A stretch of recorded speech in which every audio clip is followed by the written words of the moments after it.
Salut tout le monde. Alors me revoilà dans une vidéo que j'ai un peu hésité à faire parce que du coup je la tourne avec un mois de retard puisque c'est ma vidéo de retour des Imaginales, mais je me suis dit que mieux valait tard que jamais et voilà. Alors je vais vous présenter les livres que j'ai achetés aux Imaginales. Il y a 13 livres, enfin 12 plus un livre de coloriage, donc comme ça va prendre un petit peu de temps, je vous propose qu'on commence tout de suite. Alors, premièrement, j'ai acheté donc Arachnae de Charlotte Bousquet aux éditions Mnemos. Ça faisait longtemps que je voulais l'acheter, depuis que j'étais allée aux Imaginales la première fois, je crois. Alors, je ne vous cache pas que, en fait, j'ai surtout acheté pour le titre, parce que, donc, Arachnae, j'adore ce titre. Alors, je savais pas de quoi ça parlait, mais c'est pas grave, je le voulais pour le titre. Voilà, mais sinon, c'est de la fantasy, c'est de la dark fantasy, un univers assez sombre, apparemment, avec une héroïne qui s'appelle, je sais plus comment, je sais plus. Oui, Théodora. Voilà. Donc voilà, bah écoutez, ça m'inspire bien. Donc bien sûr, j'ai le droit à une petite dédicace, voilà, avec un petit dessin. Donc bah, je le lirai et je vous donnerai mon avis rapidement. Ensuite, j'en ai profité pour acheter le deuxième tome, Les Anges ont la dent dure, de Sophie Jomain, donc chez Rebelle. Ça, oui, Rebelle. Le nom de la série, c'est Felicity at Church, me semble-t-il. J'avais lu le premier tome, j'ai bien aimé. C'est de la bitlit française, plutôt dans le style humour, avec des anges. Je suis en train de relire le premier tome. Parce que je l'avais lu il y a déjà 2 ans, quelque chose comme ça, donc voilà, pour remettre un peu dans l'idée du premier tome. Et du coup, je pourrais enchaîner avec celui-ci juste après. Pareil, petite dédicace. Ensuite, je suis passée sur le stand de L'Homme sans nom et je me suis pris le cycle d'Alamander, le premier tome d'Alexis Flamand, excusez-moi. Donc les de L'Homme sans nom, je viens de le dire, c'est de la fantasy humour. J'ai parlé un petit peu avec l'auteur qui était très sympathique, qui m'a d'ailleurs prévenu que je crois qu'il y a 3 tomes ou 4 pour l'instant aux Hommes sans nom, que les prochains ne seront pas édités dans la même maison d'édition. Donc il m'a demandé si je voulais effectivement prendre le risque d'acheter ce tome dans cette édition-ci alors que je n'aurai pas la série complète. Mais voilà, écoutez, on verra dans quelle maison ça ressortira, je les reprendrai, je revendrai cela, on verra. Donc petite dédicace aussi, ici, voilà, avec un très joli numéro d'autorisation de lecture, voilà, juste là, je ne sais pas si vous voyez, voilà, et un petit tampon qui m'autorise à lire le livre. Ensuite, au Chat Noir, j'ai pris le 3e tome de Nea Chronicle, Magnus Dei de Jean Vigne. J'avais acheté le premier aux Imaginales il y a 2 ans, j'ai acheté le deuxième dans un salon du livre il y a quelques mois. Et donc voilà, effectivement, le 3e et dernier tome de la série. Série que j'ai beaucoup aimée sur les 2 premiers tomes, qui à chaque fois laisse son héroïne dans des situations complètement impossibles à la fin de chaque tome. Donc voilà, j'espère que celui-là, comme c'est le dernier, ça se finira un peu mieux que les 2 premiers, parce que sinon on est mal parti. Ensuite, j'ai acheté d'Estelle Fay, La Voix des Oracles, donc le premier tome. C'est chez Scrimeo, c'est ça. C'est le livre qui avait reçu le prix, le prix jeunesse des Imaginales. Voilà.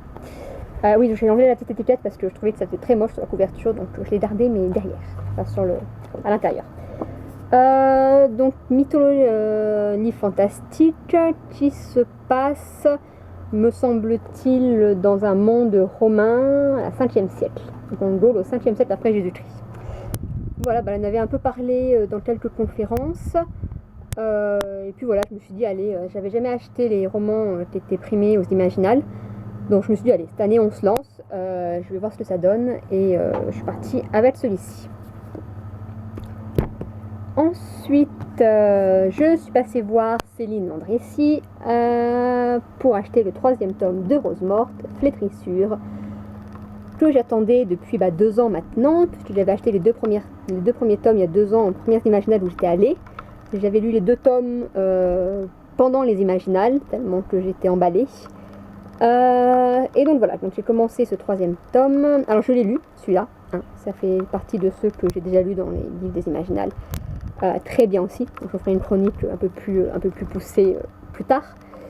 Mais voilà, un très bon tome aussi. Alors c'est pareil, d'après ce qu'elle a dit, c'est Lynn Landrécy quitte les éditions HSN. Donc voilà, on ne sait pas dans quelle maison d'édition les prochains tomes seront édités. Ça saoule un peu forcément parce qu'ils ne sont pas dans les mêmes collections. C'est pas grave. Donc voilà, avec aussi une petite dédicace sympa. Oui, non, sur les autres aussi, hein, je ne vous ai pas tous montré, mais voilà. Voilà, on va parler un peu avec l'auteur. Et ce coup-ci, effectivement, donc c'est une sorte de vampire, pour ceux qui ne connaîtraient pas. Et ça se passe, chaque tome en fait se passe à peu près 200 ans après celui d'avant. Donc il y a 200 ans à peu près entre chaque tome. C'est très perturbant au début, mais après on s'y fait.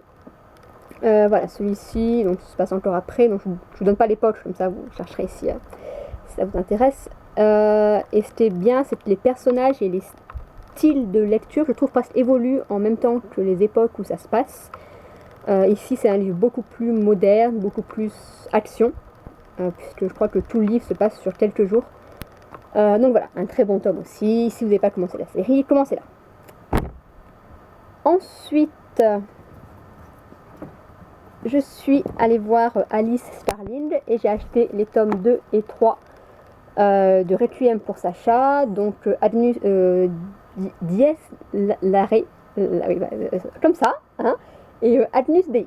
Voilà, ne me demandez pas de prononcer le latin, je suis nulle en latin. J'ai jamais fait de latin. Donc c'est les tomes 2 et 3, ça finit la trilogie de Requiem pour Sacha.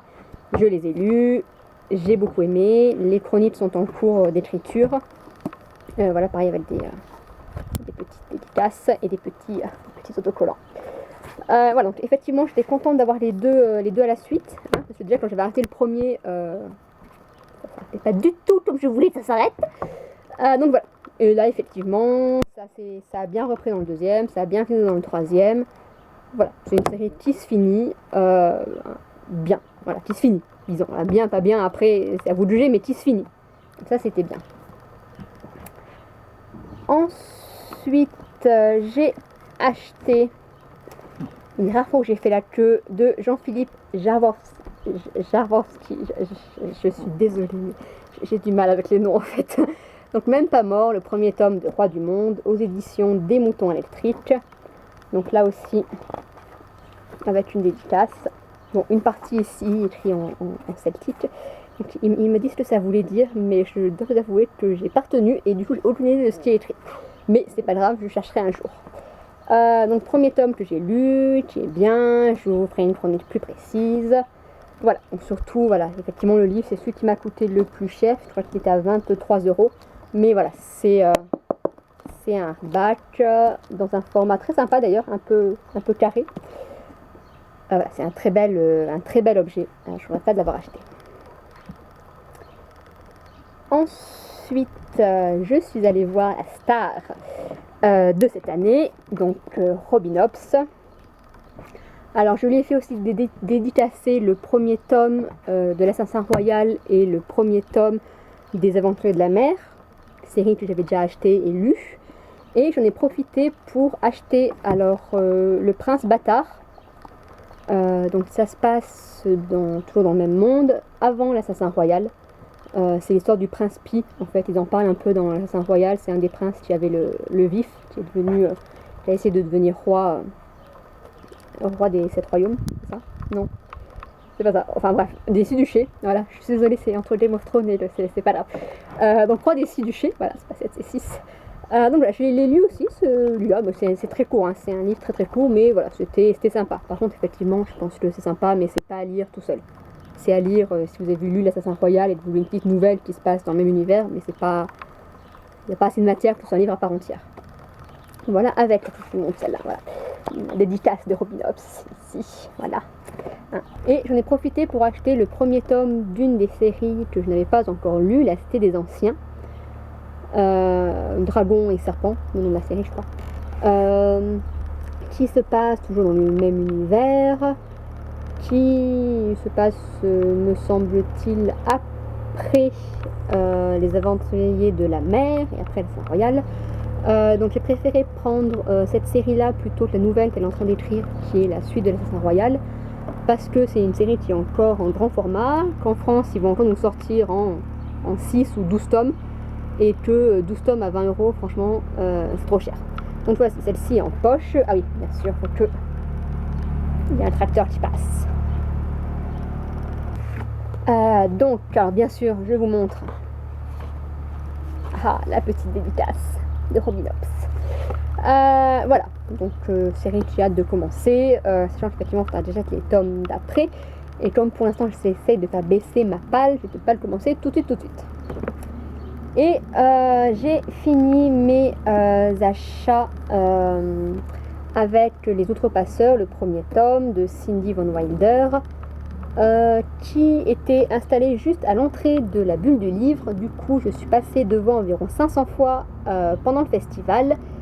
Et bien sûr, à la fin, je l'ai acheté. Voilà, donc bien vous connaissez à peu près tous. Très joli livre, avec une belle dédicace. Voilà. Donc c'est pareil, c'est une série que j'ai hâte de commencer, parce que tout le monde m'a dit pas mal de bien, donc voilà. Et comme chaque année... Alors, attendez, pardon, hop là. Ok. J'ai acheté aussi chez Marilyn Veil Jolie créature à colorier. Donc comme chaque année, j'ai acheté un livre chez Marilyn Veil. C'est un livre de coloriage cette année. C'est un auteur qui fait des albums illustrés généralement. Et voilà, et là du coup elle a fait un livre de coloriage. Alors il y en a même un qui est fait normalement. Voilà, je l'ai fini l'autre jour. Voilà, c'est des dessins plutôt sympas, avec des grands, voilà, des dessins assez grands, donc ça permet de travailler un peu les dégradés. Je vais tester les dégradés. Voilà, c'était un petit livre, il était vraiment pas cher, donc je me suis dit que ça ferait un petit truc sympa pour passer le temps. Et comme toutes les années, j'ai acheté l'anthologie du festival. Donc cette année, c'est Troll et Licorne. Il y a 10 nouvelles, donc c'est aux éditions Nemos, mais c'est ça, Nemos. 10 nouvelles donc, sur le thème des trolls et des légendes, certaines que j'ai déjà lues, certaines que j'ai fait dédicacer. D'ailleurs, j'ai essayé de lire celles que je suis allée faire dédicacer avant de les faire dédicacer par l'auteur. Voilà, c'est une petite anthologie sympa. Puis ça fait toujours un souvenir du festival.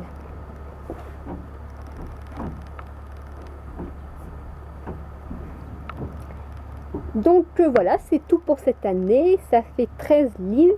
Je suis contente parce que j'ai pas acheté plus de livres que ce que j'avais dit. Ils étaient pratiquement tous sur ma liste, sauf peut-être Les Outrepasseurs qui étaient encore en peut-être.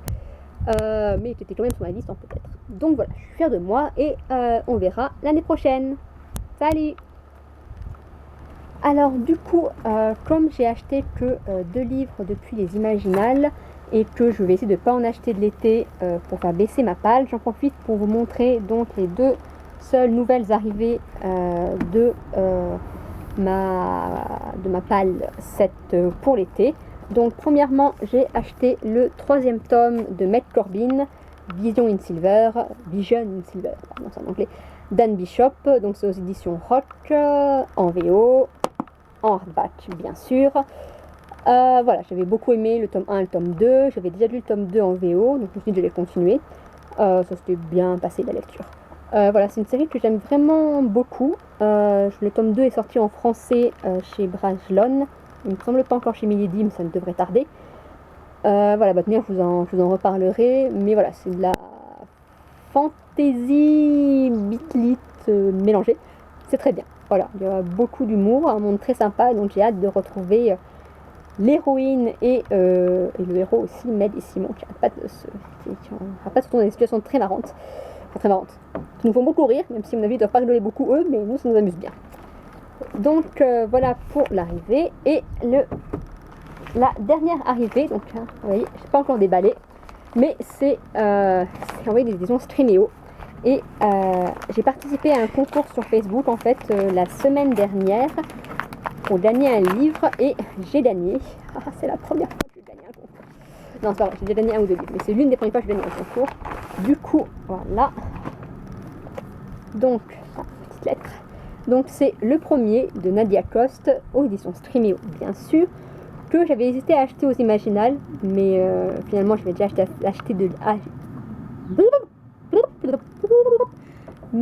j'avais hésité à l'acheter aux Imaginales, mais finalement j'avais acheté assez de livres et je voulais pas en acheter un en plus. Mais voilà, je suis vraiment très contente de l'avoir reçu. Je remercie beaucoup les éditions Streaméo. Surtout que depuis, j'ai vu une ou deux chroniques très sympas sur ce livre, notamment sur le bazar de la littérature. Maureen qui l'a bien aimé. Donc voilà, avec la petite lettre, qu'est-ce qu'ils me disent dans la petite lettre? Alors, félicitations, vous avez gagné un exemplaire de Le Premier d'Anadia Corse, un concours organisé sur notre page Facebook. C'est avec plaisir que nous adressons cet ouvrage, sorti en librairie le 9 avril 2015. Nous vous souhaitons une excellente lecture. Nous vous invitons aussi à visiter notre site et notre compte Twitter, riche en informations, blablabla. Et bien merci beaucoup les éditions Streaméo. Je vais le lire avec beaucoup d'intérêt. Le pitch. Deux frères à l'aube des temps. L'un qui tue l'autre et leur histoire après à travers les âges, parce que vraiment il n'est pas mort non plus l'autre, voilà, donc bon, bien sûr ça rappelle beaucoup l'histoire de Caïn et Abel. Cela dit, vu la tête du